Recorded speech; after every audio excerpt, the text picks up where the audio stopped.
Уходит рыбак в свой опасный путь. Прощай, говорит жене.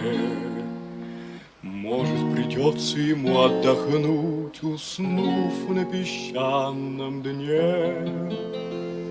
Бросит рыбак на берег взгляд, смуглый махнет рукой.